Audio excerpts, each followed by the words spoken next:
Okay, next question is find the interval in which the function is strictly increasing or strictly decreasing. देखो ਇਹ ਜੋ question ਹੈ ਇਹ ਬਹੁਤ ਹੈਲਪ ਕਰੇਗਾ ਤੁਹਾਡੀ ਕਨਸੈਪਟ ਸਮਝਣ ਦੇ ਲਈ। ਜਦੋਂ ਵੀ ਕੋਈ ਵੀ ਪੋਲੀਨੋਮੀਅਲ ਆਏਗੀ, ਆਈ ਰਿਪੀਟ, ਜਦੋਂ ਵੀ ਪੋਲੀਨੋਮੀਅਲ ਆਏਗੀ ਉਸ ਫੰਕਸ਼ਨ ਨੂੰ ਵੈਰੀਫਾਈ ਕਰਨਾ ਕਿ ਇਨਕਰੀਜ਼ ਕਰਦਾ ਪਿਆ, ਡਿਕਰੀਜ਼ ਜਾਂ ਸਟਿਕਲੀ ਡਿਕਰੀਜ਼ ਕਰ ਬਹੁਤ ਈਜ਼ੀ ਹੈ। ਸੈਕਿੰਡ ਥਿੰਗ ਦੈਟ ਜਦੋਂ ਵੀ ਉਹ ਇੰਟਰਵਲ ਦੇ ਉੱਤੇ ਫੰਕਸ਼ਨ ਪੁੱਛੇਗਾ ਉਹ ਸਟਿਕਲੀ ਇਨਕਰੀਜ਼ਿੰਗ ਸਟਿਕਲੀ ਡਿਕਰੀਜ਼ਿੰਗ ਪੁੱਛੇਗਾ, ਕਿਉਂਕਿ ਓਪਨ ਇੰਟਰਵਲ ਤੇ function strictly increase strictly decrease ਹੀ ਕਰਦਾ ਹੈ। ਤੋ ਸਟੈਪ ਕੀ ਹੋਏਗਾ, ਕਿਸੇ ਫੰਕਸ਼ਨ ਨੂੰ ਪਹਿਲਾਂ ਤੁਸੀਂ ਕਰ ਲਓ ਡੈਰੀਵੇਟਿਵ ਕਰ ਦਿਓ, ਜਿਹੜੇ ਵੀ ਫੈਕਟਰ ਕੋਮਨ ਆਉਂਦੇ ਕੋਮਨ ਨਿਕਾਲਣੇ ਨੇ। ਦੈਨ ਕੋਈ ਵੀ ਜਿਹੜੀ ਤੁਹਾਡੀ ਹਾਇਰ ਆਰਡਰ ਦੀ ਪ੍ਰੋਬਲਮ ਬਚੇਗੀ ਉਹਨੂੰ ਲੀਨੀਅਰ ਫੈਕਟਰ 'ਚ ਫੈਕਟਰਾਈਜ਼ ਜੂ ਕਰ ਲੈਣਾ। ਸੋ ਇਸ ਕੁਆਡਰੇਟਿਕ ਇਕੁਏਸ਼ਨ ਦੇ, ਇਸ ਕੁਆਡਰੇਟਿਕ ਪੋਲੀਨੋਮੀਅਲ ਦੇ ਦੋ ਫੈਕਟਰ ਆ ਗਏ, ਇੱਕ ਆ ਗਿਆ x+1, ਇੱਕ ਆ ਗਿਆ x+2। ਇਹ ਤੁਹਾਡਾ ਪਹਿਲਾ ਸਟੈਪ ਹੋਏਗਾ ਫੰਕਸ਼ਨ ਨੂੰ ਡੈਰੀਵੇਟ ਕਰਕੇ ਉਹਦੇ ਲੀਨੀਅਰ ਫੈਕਟਰ 'ਚ ਉਹਨੂੰ ਕਨਵਰਟ ਕਰਨਾ। ਦੈਨ ਸੈਕਿੰਡ ਸਟੈਪ ਹੋਏਗਾ ਫੰਕਸ਼ਨ ਦੇ ਡੈਰੀਵੇਟਰ ਨੂੰ 0 ਨਾਲ ਇਕੁਏਟ ਕਰਨਾ। ਤਾਂ ਫੰਕਸ਼ਨ ਦੇ ਡੈਰੀਵੇਟਰ ਨਾਲ 0 ਨਾਲ ਇਕੁਏਟ ਕਰ ਦਿਓ, ਈਚ ਫੈਕਟਰ ਨੂੰ ਤੁਸੀਂ 0 ਨਾਲ ਇਕੁਏਟ ਕਰ ਦਿਓ। ਤਾਂ you have two values of x, ਇੱਕ ਆ ਗਈ ਤੁਹਾਡੇ ਕੋਲ -1 ਆ ਜਾਊਗੀ, ਇੱਕ ਤੁਹਾਡੇ ਕੋਲ ਵੈਲਿਊ -2 ਆ ਜਾਊਗੀ।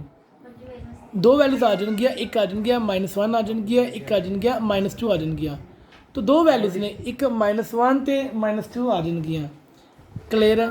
ਓਕੇ, ਤਾਂ ਇਹ ਜਿਹੜੀ ਦੋ ਵੈਲਿਊਜ਼ ਨੇ ਇਹ ਪੂਰੀ ਰੀਅਲ ਲਾਈਨ ਨੂੰ 3 ਡਿਸਜੋਇੰਟ ਇੰਟਰਵਲ 'ਚ ਬ੍ਰੇਕ ਕਰ ਦੇਣਗੀਆਂ। ਦੇਖੋ ਕੀ ਹੈ, ਪੂਰੀ ਰੀਅਲ ਲਾਈਨ ਹੈ, ਇਹਦੇ 'ਚ ਪੁਆਇੰਟ ਆ ਗਏ, ਇੱਕ ਆ ਗਿਆ -2 ਆ ਜਾਊਗਾ, ਇੱਕ ਆ ਗਿਆ -1 ਆ ਜਾਊਗਾ, ਇੱਕ ਇਨਫਿਨਿਟੀ, ਇੱਕ -ਇਨਫਿਨਿਟੀ ਆ ਜਾਊਗਾ। Is that clear? ਤੋ ਫੰਕਸ਼ਨ ਦੇ ਡੈਰੀਵੇਟਿਵ ਨੂੰ 0 ਨਾਲ ਇਕੁਏਟ ਕੀਤਾ, ਦੋ ਪੁਆਇੰਟ ਮਿਲ ਗਏ, ਇੱਕ ਮਿਲ ਗਿਆ -1, ਇੱਕ ਮਿਲ ਗਿਆ -2। ਤੋ ਉਹ ਦੋ ਪੁਆਇੰਟ ਨੇ ਪੂਰੀ ਰੀਅਲ ਲਾਈਨ ਨੂੰ 3 ਡਿਸਜੋਇੰਟ ਇੰਟਰਵਲ 'ਚ ਬ੍ਰੇਕਡਾਊਨ ਕਰਤਾ।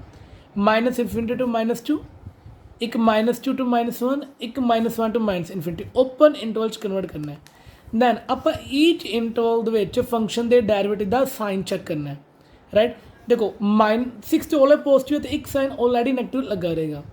ਤੁਸੀਂ ਕਰਨਾ ਇੱਕ ਟੇਬਲ ਕੰਸਟਰਕਟ ਕਰ ਲੈਣਾ। ਟੇਬਲ ਕੰਸਟਰਕਟ ਕਰਕੇ 3 ਕੋਲਮ ਬਣਾ ਲਓ, ਇੱਕ ਬਣਾ ਲਓ ਇੰਟਰਵਲਸ ਦਾ, ਇੱਕ ਬਣਾ ਲਓ ਫੰਕਸ਼ਨ ਦੇ ਡੈਰੀਵੇਟਿਵ ਦੇ ਸਾਈਨ ਦਾ, ਔਰ ਉਹਦੇ ਬਿਹਾਵ 'ਤੇ ਅਸੀਂ ਇਹ ਫਿਗਰ ਆਊਟ ਕਰਾਂਗੇ ਕਿ ਫੰਕਸ਼ਨ ਇਨਕਰੀਜ਼ਿੰਗ ਹੈ ਕਿ ਡਿਕਰੀਜ਼ਿੰਗ ਹੈ।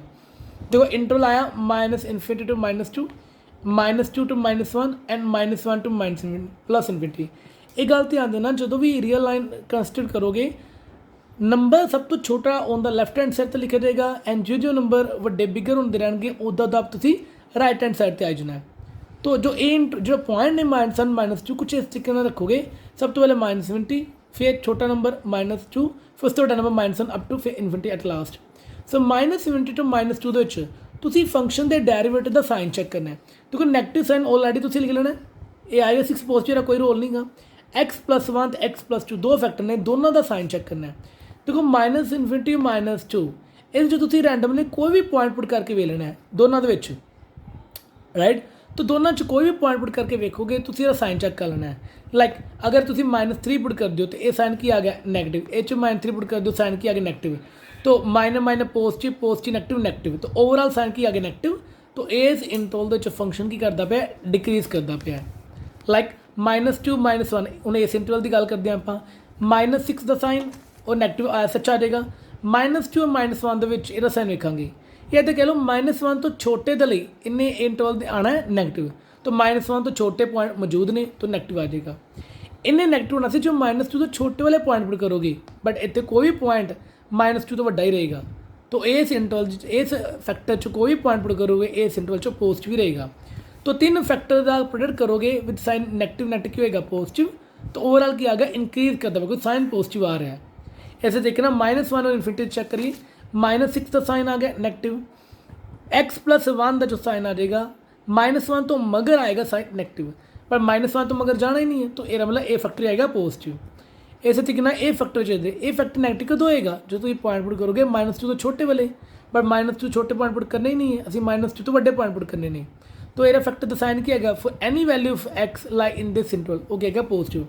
तो ओवरऑल साइन क्या है positive positive positive, positive negative ने किया नैगेटिव, तो ओवरऑल साइन इस इंटरवल च क्या आ जाएगा नैगेटिव। दैट मीन इस इंटरवल च फंक्शन करता पाया डिक्रीज करता पाया।